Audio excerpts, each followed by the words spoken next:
Everyone. Afternoon, all. So, thanks everyone for coming. We're here today to respond to the announcement from the government after the publication of the Public Pay Commission's recommendations regarding the issues of recruitment and retention in the Defence Forces. Our key message is the metric for this report will be does this stem the exodus?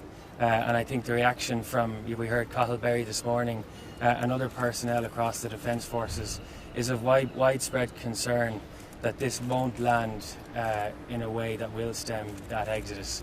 If you look at the leaked reports that were there, 10% increase in the military service allowance, €350 per year for a new entrant private in the army, that equates to 96 cents per day before tax. And the question we all have to ask ourselves is whether that amount will entice someone who's considering leaving the Defence Forces to stay.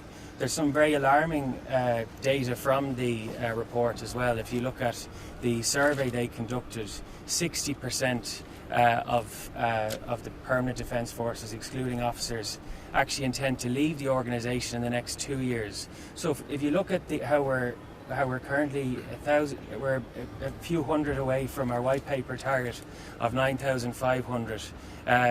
We're going to see, based on the intentions of personnel, a further exodus. We've got massive numbers purchasing their discharge. In April of this year, we had over 80 actually exited.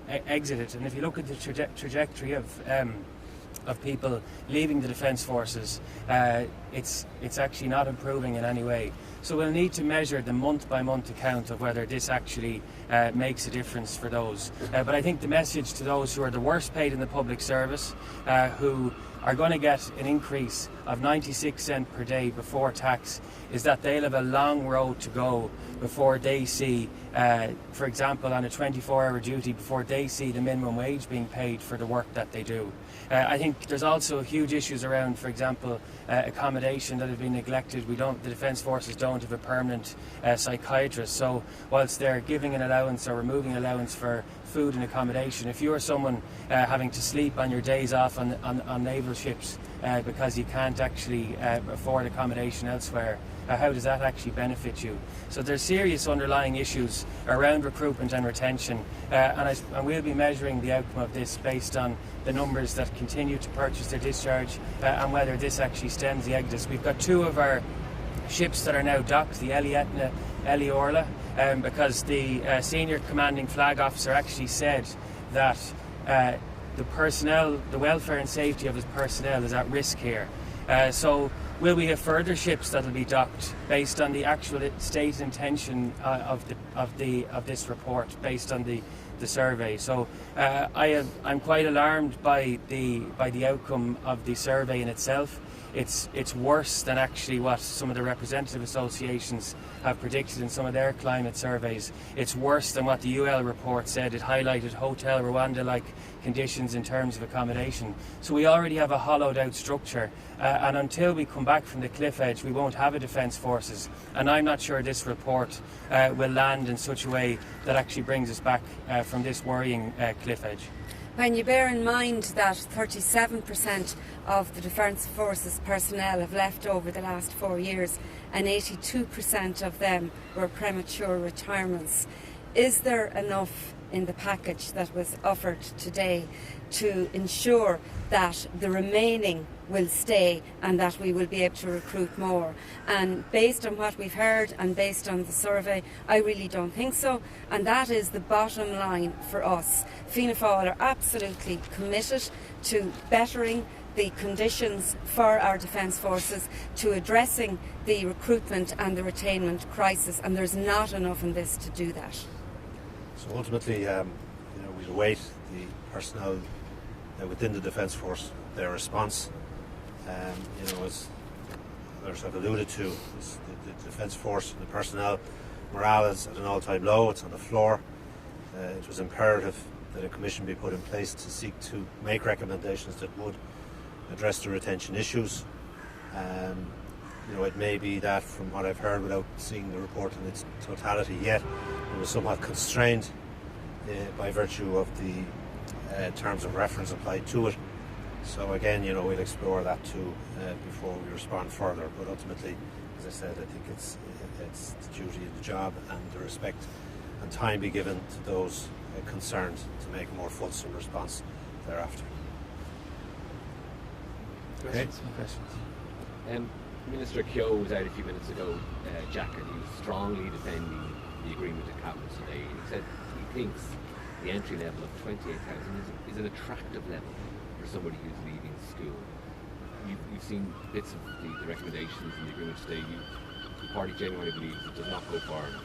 Well, I think it doesn't. If you look at the current level of exodus, this is a question of whether we have survival of our defence forces. And we need to reflect on, for example, the change in the military service allowance. The history of the military service allowance is that you reflect on the unique nature of what the military do. They can't join a union, they can't strike.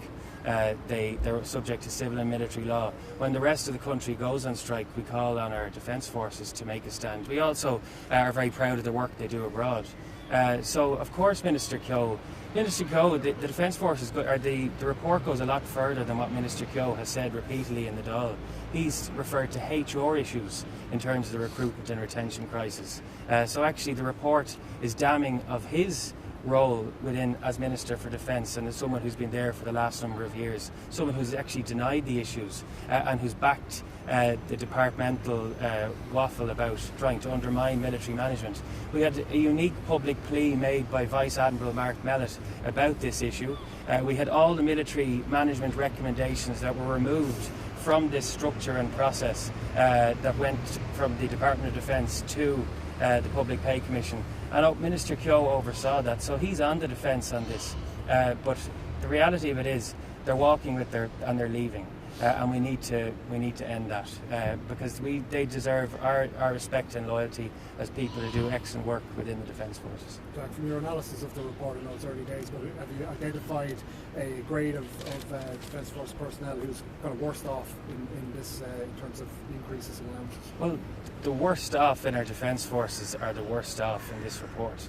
If you take the new entrant private getting 96 cents per day, as Cathal Berry said earlier on today, not being able to buy a packet of sweets based on the report's recommendations. So the new entrant privates aren't actually getting the minimum wage in the context of overall paying conditions. We've had no mention of the working time directive in this report, people who can't actually take their holidays, and there's cases being taken by PD4 and RACO regarding that issue. So they haven't addressed the worst paid in the Defence Forces, and they're walking, they're leaving. Many of them are purchasing their discharge, record levels purchasing their discharge in the last year. So there isn't any tangible improvement, and I think the metric for anyone is to ensure the worst paid in a cohort of workers are looked after, and this hasn't achieved that by giving a percentage across the board. It hasn't actually provided a threshold for those who need appropriate intervention. On another matter, Taoiseach has obviously apologised for his comments about your party leader yesterday. In response to yourselves? Well, look, I can say, look, the Taoiseach has apologised, but I think the reality of it is Leo Varadkar as Taoiseach has form in this regard. Attack for him is the best form of defence, and he seems to be irritable when it comes to accountability in the Dáil. He attacked nurses for taking their holidays. He attacked consultants for bringing up valid issues in Waterford Hospital, and now he's attacked a whole cohort of people in one lambasted swoop. So I think it was very unparliamentary, unstatesmanlike, and it's a trend from the Taoiseach, and I think the mask slipped yesterday. Why the apologies being given? Should he correct the record of the Dáil if we make amends in the Dáil? Has he apologised? He has. Who did he apologise to? To the media. To the media, okay. He didn't apologise to Micheál Martin. He apologised through the media. Yeah, well, I think he made he made this unfortunate and quite ridiculous comment. Supposedly, he said because of the heated exchange that was taking place. I think it's very easy to look back on the clip itself. I mean, Micheál Martin was only asking about Dunkettle interchange. and the costs associated with it, like many other capital projects that are going nowhere but north. And he simply wanted clarification as to the cost. And then this man breaks into this outrage, false outrage. I mean, he says he's apologised to those who may have been offended. I mean, if he wants to apologise to Micheál Martin, I'd imagine he'd go back where he made the comments and apologise to him there. To be honest, I thought the whole thing was very infantile of him and very demeaning of his role as Taoiseach, particularly in the Parliament. And I think the real question is, had he planned to say something like that, or was it, as he said, spur of the moment? Because looking back on the exchange, I certainly didn't see what he called a bitter debate between Micheál Martin and between himself. There was absolutely no evidence of that. There seems to be a made tactic on the part of himself and some of his I think colleagues since the local elections to have this sort of personal attack. We're not going to rise to that. We're not facilitating government because we've a whole lot of time for Leo Varadkar. We're there because we've a whole lot of time for the people that we represent. And we're interested in certainty and security and ensuring that this country makes all the right preparations for Brexit and ensures that we look after that side of things, and we'll fight elections on another day when we get the opportunity. All right, thanks everyone. Thanks everyone. Yeah.